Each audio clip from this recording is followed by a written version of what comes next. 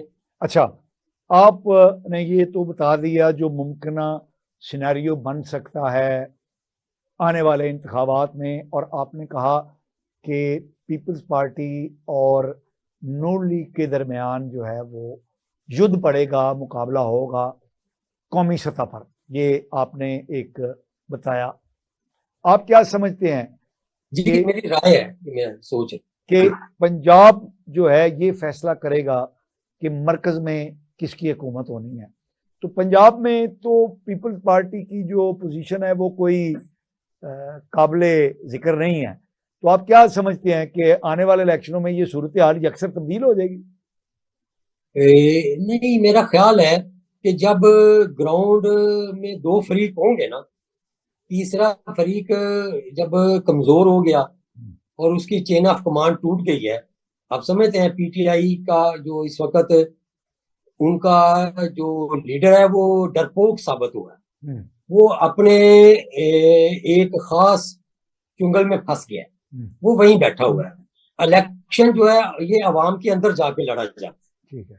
جب آپ عوام کے ساتھ نہیں ہوں گے، عوام کے اندر نہیں ہوں گے، آپ چھپ کے بیٹھے ہوں گے، سر پہ ٹوپی ڈال کے باہر نکلتے ہوں گے، تو عوام، میں نہیں سمجھتا کہ عوام کے مسائل پہ آپ کی نظر ہوگی یا آپ عوام کے مسائل کو حل کر سکیں صدر گے. علی خان صاحب، تو جب بہت ملے گی تو پیپلز پارٹی جو ہے نا وہ جگہ فل کرنے کے لیے میرا خیال ہے کہ آ جائے گی. آپ نے بڑی خوبصورت بات کہی کہ جو مقبول پارٹی ہے اس کا لیڈر جو ہے چین آف کمانڈ اس کی ٹوٹ چکی ہے اور وہ چھپا بیٹھا ہے.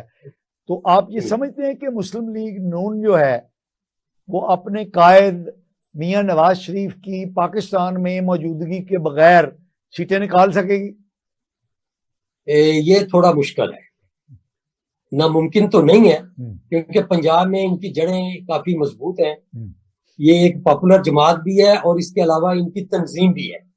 ہر شہر میں، ہر گاؤں میں، ہر قصبے میں آپ کو نون لیگ کا ورکر اور اس کا کوئی نہ کوئی مقامی لیڈر آپ کو مل جائے گا. تو مشکل ضرور ہے کہ یہ نواز شریف کے خلاف بغیر کوئی بہت بڑی کامیابی لیں، یہ ممکن تو نہیں ہے، لیکن بہتر فائٹ بہرحال یہ اس کے بغیر بھی کر سکتے ہیں.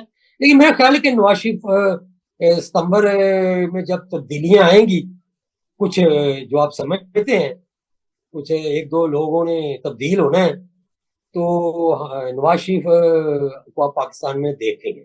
آپ وہ جو ایک دو لوگ جن کی طرف آپ اشارہ کر رہے ہیں ان میں ایک چیف جسٹس آف پاکستان کی تبدیلی ہے اور ایک صدر پاکستان کی تبدیلی ہے. آپ کا اشارہ ان دو تبدیلیوں کی طرف ہے. یہ دو تبدیلیاں ہوں گی تو یہ دو تبدیلیاں نواز شریف صاحب. ناظرین، یہ صفدر علی خان صاحب نے بڑی پتہ کی بات کہی ہے کہ نواز شریف صاحب کی جو سزا کے خلاف درخواست ہے وہ عدالت میں پڑی ہوئی ہے، اس پر کوئی فیصلہ نہیں ہو رہا، اور موجودہ چیف جسٹس کی موجودگی میں اس پر فیصلہ ہوتا ہوا نظر نہیں آ رہا. تو اپنے صفدر علی خان صاحب نے جو بات کہی ہے کہ چیف جسٹس کی تبدیلی کے بعد اس درخواست پر فیصلہ ممکن ہے، یہ ایک بات انہوں نے ایسی کہی ہے جو سمجھ میں آتی ہے. دوسرا یہ ہے کہ صدر کو بھی اختیار حاصل ہے کہ وہ پارڈن کر دے، تو وہ بھی ممکن ہے کہ جب یہ موجودہ صدر جو ہیں پی ٹی آئی کے، ان کا جب ٹینیور ختم ہو جائے تو پھر جو کیئر ٹیکر صدر ہیں، جو سینٹ کے جو چیئرمین ہوتے ہیں، وہ بائی ورچو آف ڈیزیگنیشن، تو وہ جب ٹیک اوور کریں گے تو اس وقت بھی امکان پیدا ہو جائے گا کہ نواز شریف صاحب کی سزا معاف ہو جائے اور وہ پاکستان میں واپس آ جائیں۔ تو یہ صفدر علی خان صاحب نے بڑی پتے کی بات کہی ہے کہ جو 2 تبدیلیاں ہیں، انہوں نے یہ اس سے پہلے جو بات کہی ہے کہ نواز شریف کے بغیر بھی مسلم لیگ سیٹیں نکال لے گی، لیکن شاید اتنی ایفیشنسی کے ساتھ اتنی نشستیں نہ نکال سکے جو نواز شریف صاحب کی پاکستان میں موجودگی کی صورت میں نکل سکتی ہیں۔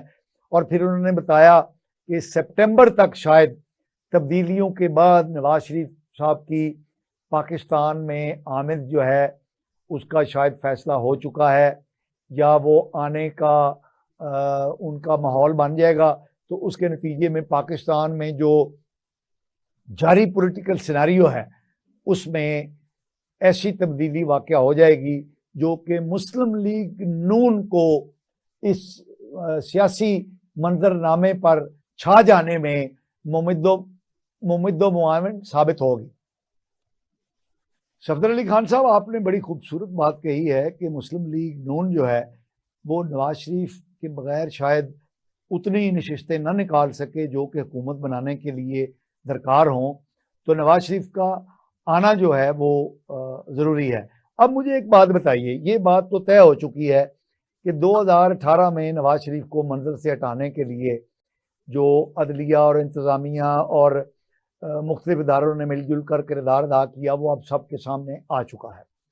اب جو جس انداز میں پی ٹی آئی کو اور عمران خان صاحب کو، قاسم کے ابا جی کو منزل سے ہٹانے کی جس طرح کی پالیسی اختیار کی گئی ہے، کیا یہ اسی طرح کی پالیسی نہیں ہے جس طرح کی پالیسی 2018 میں؟ میں مصطفیٰ کمال صاحب آپ سے یہاں اختلاف کروں گا اس بات پہ۔ نواز شریف کو جب اقتدار سے نکالا گیا تو وہ بائی فریم تھا، وہ کچھ لوگوں کی سوچ تھی اور اس کے خلاف من گھڑت جو ہیں مینوپولیٹڈ کر کے کچھ واقعات کھڑے کیے گئے اور اس وجہ سے اسے نکالا گیا۔ جبکہ یہ پی ٹی آئی کے چیئرمین کا معاملہ اس سے بالکل مختلف ہے۔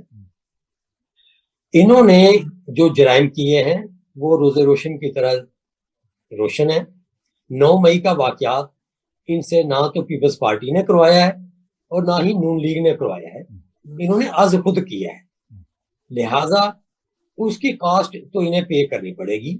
اسی طرح یہ چیئرمین پی ٹی آئی نے جو توشہ خانہ کے ساتھ کیا ہے اور ان کے خلاف جو وہ کیس ہے، اور اسی طرح جو برطانیہ سے 190 پاؤنڈ کی ہمیں وہ جو ایک وہاں سے ان کو جرمانے کی رقم پاکستان کو وصول ہوئی تھی، جس طرح وہ خود برد کی گئی ہے۔ اچھا ایک منٹ صفدر علی خان صاحب ایک منٹ، آپ کی باتیں یہ بالکل صحیح ہیں، لیکن ایک بات یاد رکھیے کہ عمران خان صاحب کو جب ایک تحریک عدم اعتماد کے نتیجے میں 9 اور 10 اپریل کی 2022 کو اقتدار سے نکالا گیا تو وہ یہ کہتے ہیں کہ یہ کو کر کے ان کو نکالا گیا ہے، پلاننگ کے ذریعے ان کو نکالا گیا۔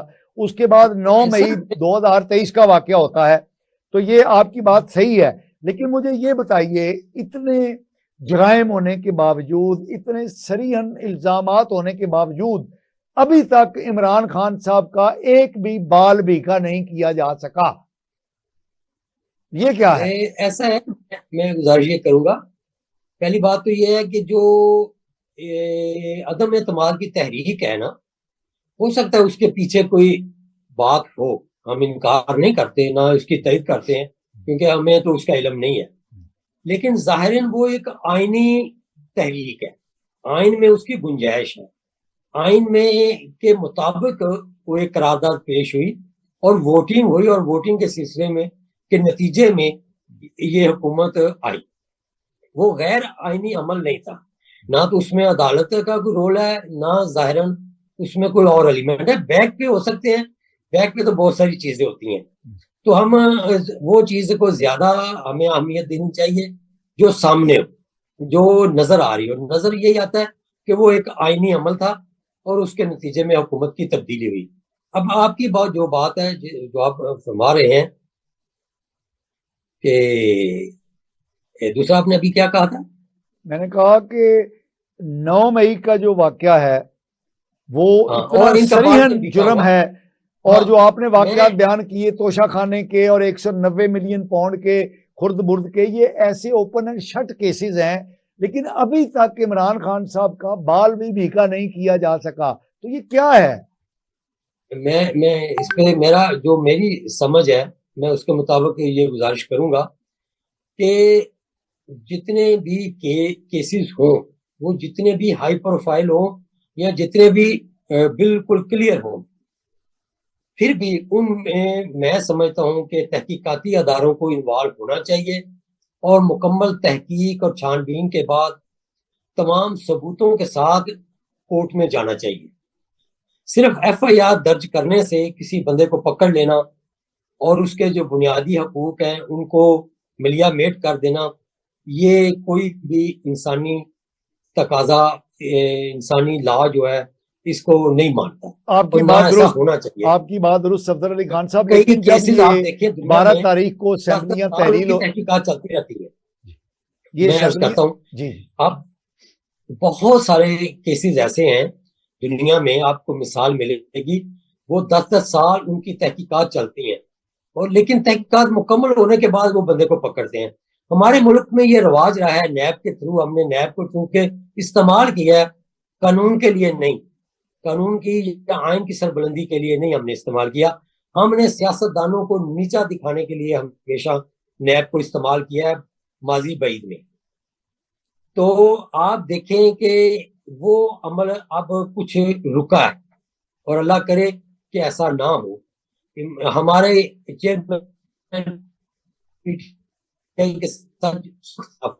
لیکن بنیادی حقوق میں کسی کے ساتھ اختلاف نہیں ہونا چاہیے.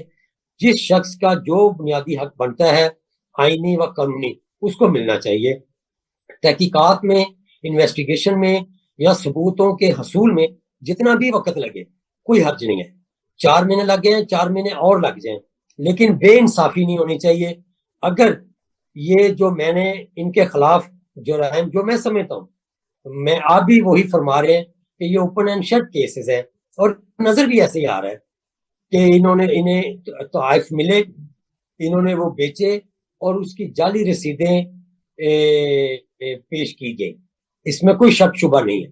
لیکن پھر بھی قانون یہ تقاضا کرتا ہے کہ ان کی مکمل چھان بین اور یہ ثبوت لے کے پھر ان کو پکڑنا چاہیے. جیسے یہ پہلے گرفتار ہوئے ہیں, وہ میں سمجھتا ہوں کہ وہ کوئی مناسب طریقہ نہیں ہے. صفدر علی خان صاحب, ایک ہسٹری بنتی ہے. آپ کی بات سن کے تو لگتا ہے کہ یہ عمران خان صاحب کو پکڑنے کا یہ 10 سالہ پروگرام آپ دے رہے ہیں. آپ کی بات تو نہیں, ایسا نہیں ہونا چاہیے, ایسا نہیں ہونا چاہیے. میرا کہنے کا مقصد یہ نہیں ہے. لیکن بہرحال میں یہ سمجھتا ہوں کہ تیزی بھی نہیں ہونی چاہیے. مکمل ثبوتوں کے ساتھ کیس ہو تو وہ مناسب ہے, تاکہ لوگوں کے سامنے حقائق آ سکے. اچھا ورنہ سر وہی ہوتا ہے ہم اپنے پروگرام جیسے کہ پہلے ہوتا ہے کہ ہمارے لوگ جب وہ ضمانت پہ آتے ہیں نا, تو وہ وکٹری کا نشان بناتے ہوئے آتے ہیں. یہ بہت معیوب ہے کہ ایک ملزم ہے یا مجرم ہے اور وہ وکٹری کا نشان بنا رہا ہے. اگر ثبوت قوم کے سامنے رکھے جائیں پورے دیانتداری کے ساتھ, تو پھر اس شخص کو یہ کبھی بھی ہمت نہ پڑے, یہ حوصلہ نہ وہ کرے, یہ قوم کا مذاق اڑانا ہے کہ میں نے اتنی کرپشن کی ہے, میں نے یہ جرم کیا ہے, یہ لو میں پھر آ گیا ہوں. تو ایسا نہیں ہونا چاہیے. اس کو اگر اس نے کیا ہے تو مکمل سزا ملنی چاہیے, اگر نہیں کیا تو پھر اسے بالکل اس کو. صفدر علی خان صاحب, ہم اپنے پروگرام کے انتہا کی طرف بڑھ رہے ہیں. آخری سوال آپ سے, یہ جو عوام پس رہے ہیں اس کا بھی کچھ سدے باب بتائیے. اس کے تو میں اور آپ ہم سب سانجھے ہیں اور سبھی پس رہے ہیں. تو اس پہ تو کوئی رائے ہے نہیں ہے, میری بھی نہ آپ کی. یہ تو روزے روشن کی طرح عیاں ہے کہ اس وقت عوام کی حالت جو ہے بہت دگرگوں ہے، اور خدارا یہ حکمرانوں تم لوگوں کو کوئی عقل کے ناخن لینے چاہیے. بجلی کے ریٹس، گیس کے ریٹس، تیل کے ریٹس، دالوں کے ریٹ. یہ اس صفدر علی خان صاحب، یہ آپ کون کوئی سی الیکشنوں کے بعد جو نئی حکومت آ رہی ہے اس کے نتیجے میں آپ کچھ دیکھ رہے ہیں کہ یہ کوئی تبدیلی واقع ہوگی جو عوام کی معیشت تبدیلی تو ہونی چاہیے. نہیں چاہیے، تبدیلی تو ہونی چاہیے. نہیں یہ چاہیے تو بالکل ٹھیک ہے، لیکن کوئی ہوگی کہ نہیں ہوگی؟